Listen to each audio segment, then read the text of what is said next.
Hey everyone, Steven here. In today's video, I want to show you how to pack, prep, and ship your products into Amazon's warehouses so then they could fulfill it for you. I'm actually in my home office right now. I have a few products right here in the background, and I'm literally going to walk you through the software that I use, my workflow, and when the time comes, I'm literally going to show you how I sticker and pack these products into the boxes and drop it off at UPS so that you don't make any mistakes and you don't lose a bunch of money like I did when I first started. So let's get started. So the tool we're going to be using today is called InventoryLab. This is the gold standard of shipping and inventory management softwares in the Amazon space. I highly recommend using it. They also have a restock feature as well, which I'll go over in another video, but let's just focus on the shipping part. So if you haven't already, you need to try out Seller 365. It's an all-in-one software bundle that includes 10 different softwares for $69 a month right now, and it's amazing. It literally helps support your entire Amazon business, all the way from sourcing to prepping and boxing, which we'll be going over today, and shipping, to repricing and feedback requesting and listing alerts, and all the way to accounting and inventory management. So if you want to give it a try and follow along this video, there's a 14-day free trial in the description below, but let's get into it. So when you first create your Amazon FBA shipment, the idea behind creating a shipping plan is to tell Amazon what you're sending in and how much of it are you sending in. This is so Amazon knows what they're going to be receiving at which warehouse, and then what they'll do is actually store the products for you, and then whenever you get an order through Amazon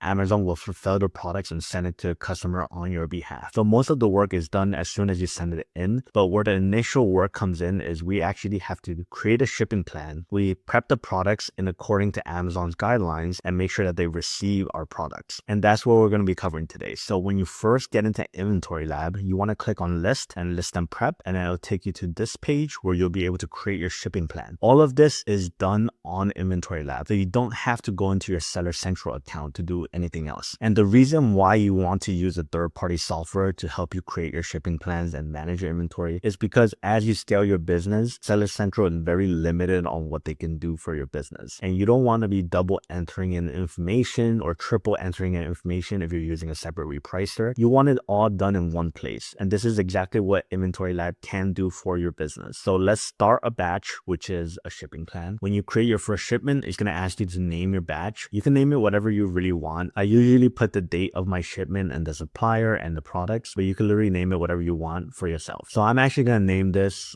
Steven's Home Shipment, because I'm at home right now doing this. But the next step is you want to choose FBA. So MFN is merchant fulfilled, meaning that you can be storing the products at your home or at your warehouse. And then whenever you get an order, you're going to be shipping it directly to the customer. I'm not sure about you guys, but I really don't have the time to fulfill every single order. So I'm just going to select fulfilled by Amazon so then they take care of that. Then you want to make sure your shipping contact information is correct, just in case Amazon needs to contact you about any of the shipments and stuff. You want to make sure they can do that. Now the ship from address, this is where you're going to be shipping from. So I have my home address right here, but you could enter in your prep center address. Maybe you have a warehouse address or a storage unit address. You want to enter that as your ship from address. If you ever wanted to add more addresses, you could click on this plus icon right here to add more. Next, we're going to click on batch settings. And the first thing you'll see is that there's something called box content. So this is how you want to enter in the information. Usually I'll use 2D barcodes or use the feed. I'm just going to select the feed for now. There's a few differences when you select these options, but you can read about it over here in the learn more. Now, after you select your box content, you want to put in your minimum and maximum preferences. So what this is if you want to set a minimum price or a maximum price on Amazon for you to reprice later on,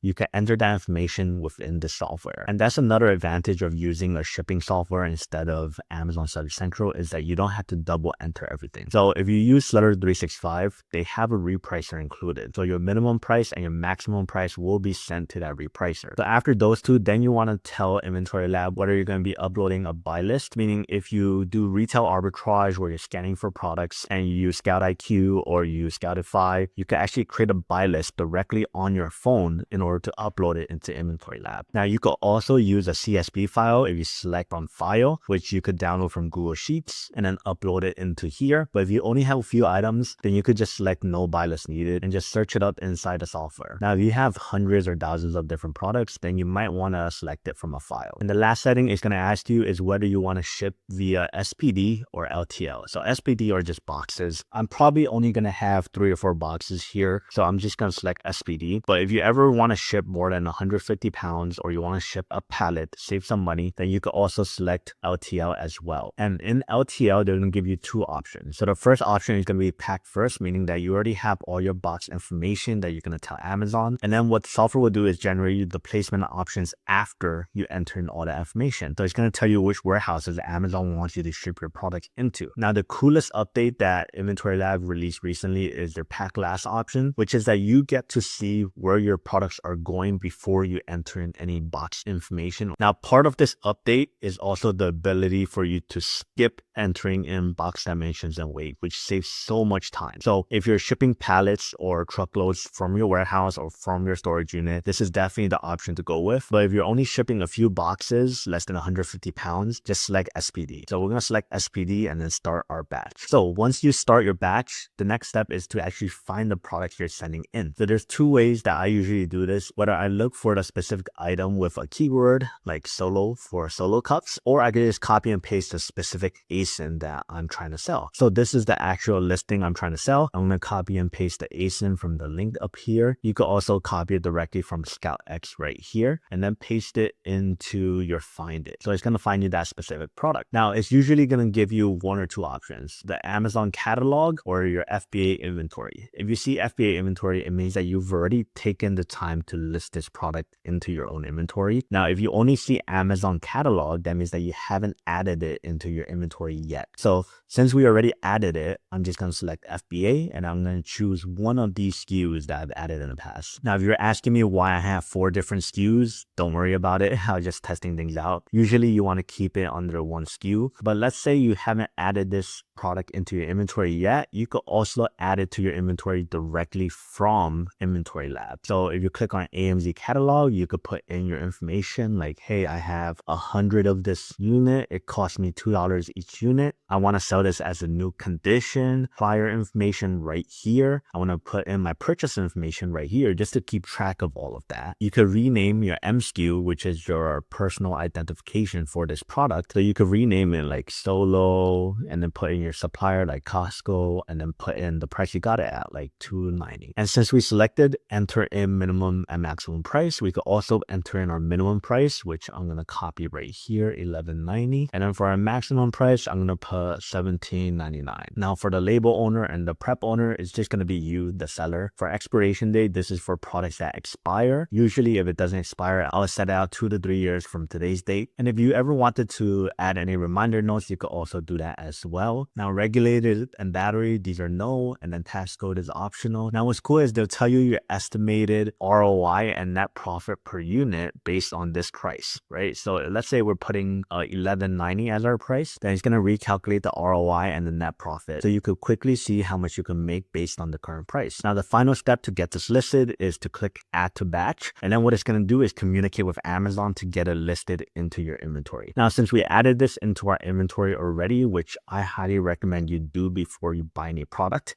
in case any errors come up, we're just going to select one of the SKUs that I have already listed and then click on Replenish selected. Now, once you click Replenish selected, it's going to prompt me to enter in the same information I just went over. So I'm actually going to save you some time and fill it out and then jump to the next part. So after I have all this information entered in, I'm going to add it to my batch and then it's going to load and then it'll give me a summary of my shipment. Now, if I have multiple items, I could always go back here into the find it and then copy and paste another ASIN to add into my batch. So I'm only going to send this one item, but you can see that it already calculated my total cost, my total value, my total fees, and my estimated profit with 76 units if I were to sell it all at that price. So I'm going to click on continue to box it, and then it's going to communicate with Amazon and start my shipping plan. I forgot to mention one thing is that you can print out the labels in the find it phase. So what you could do is click on the 3 dots, whether it's on the specific item or the entire batch, and then print all labels. This is going to give you these small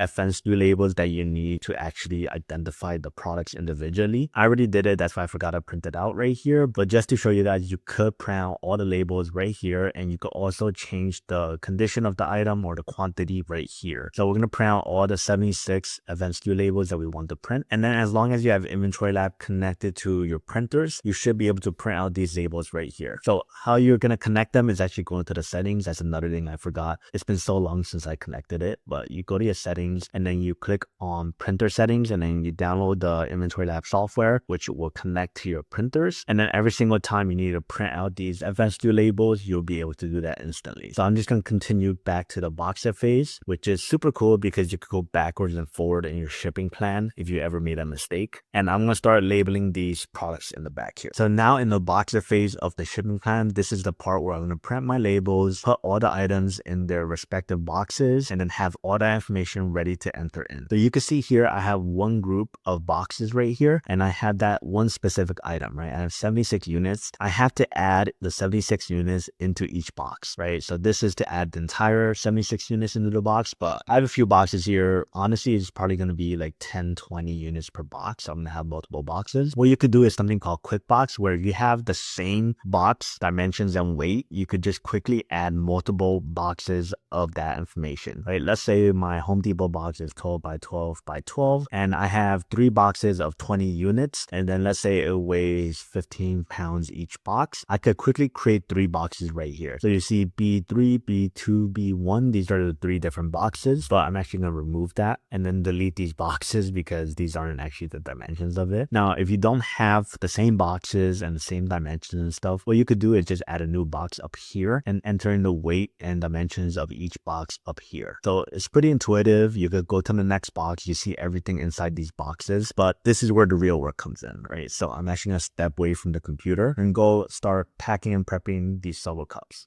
So if you do have a product like this and it has like a barcode on the bottom here, what you want to do is actually cover that barcode with your FNSKU label, okay, or your product label. Now, if you cover it, but it's very flimsy or it's in a place where the Amazon warehouse worker isn't going to be able to find instantly, I like to just put it directly onto the product. And then what I want to do is actually either cross out this barcode or put a blank barcode on top of it so then they don't double scan the product, or scan this barcode instead of the barcode I just printed out. So I'm going to take a blank barcode right here. It doesn't have anything on it, and cover that barcode on the bottom that came with the product, right? So then now, as soon as I place it into the box, the warehouse employee is going to be able to see this barcode and scan this instantly. Now, I have a bunch of these random boxes right here. You could definitely reuse boxes that you received the products in, or you could save your boxes whenever you bought something off Amazon or Target or whatever, or you could just go to Home Depot and buy some shipping boxes from there. Now, the only thing is that the dimensions of the box can't be over 25 inches on either side, and the weight of the box can't exceed 50 pounds.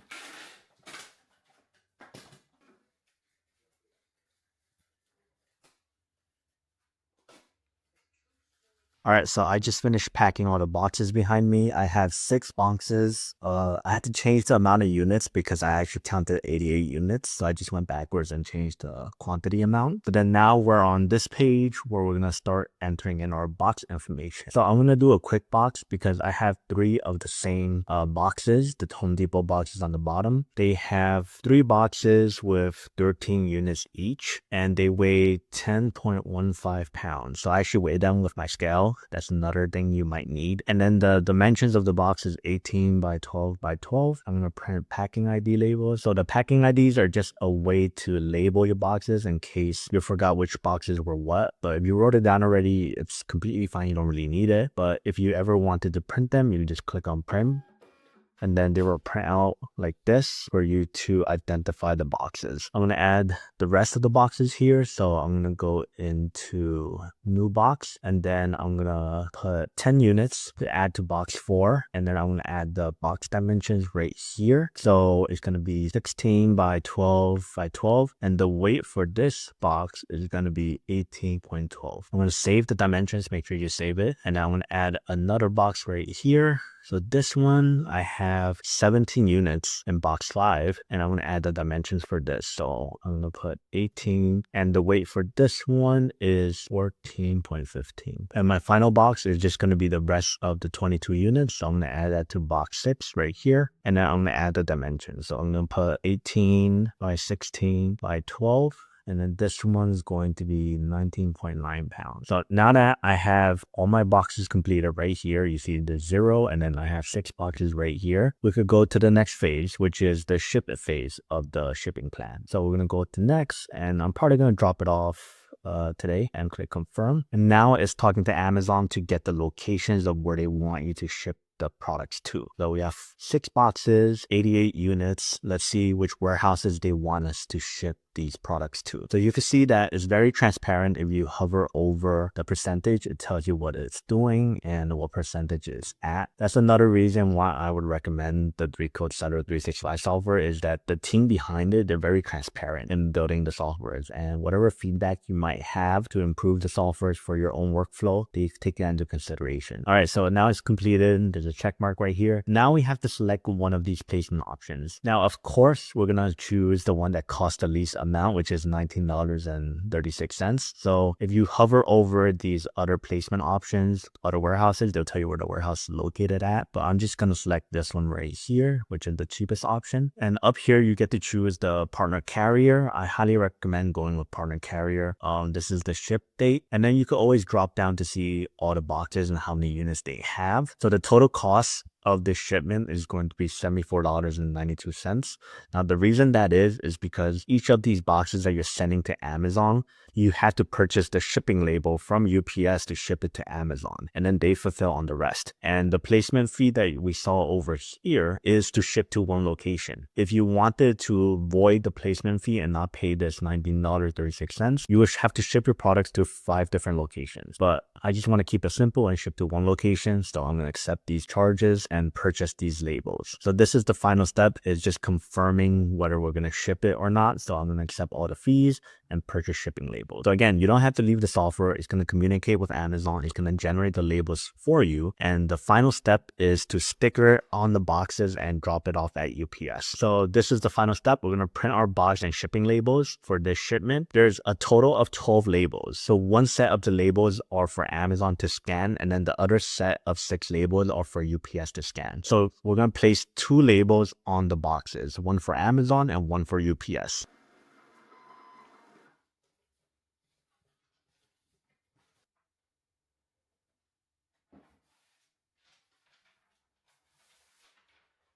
All right, so I just labeled all the boxes here. I'm going to drop them off at UPS. And then the next step is just wait for it to check in and then start repricing your products. And the great thing is that you don't have to look for a separate repricer now. Inside the Seller 365 bundle, it comes with a repricing tool for you, a smart repricer right here. So that is the full tutorial on how to prep, box, and ship your products into Amazon's warehouses so they're available for Amazon FBA. Again, if you haven't checked it out already, make sure to check out the Seller 365 software bundle. It's one of the most valuable softwares in the Amazon space right now for such a good value and price. Thank you guys for watching. I'll see you guys in the next video.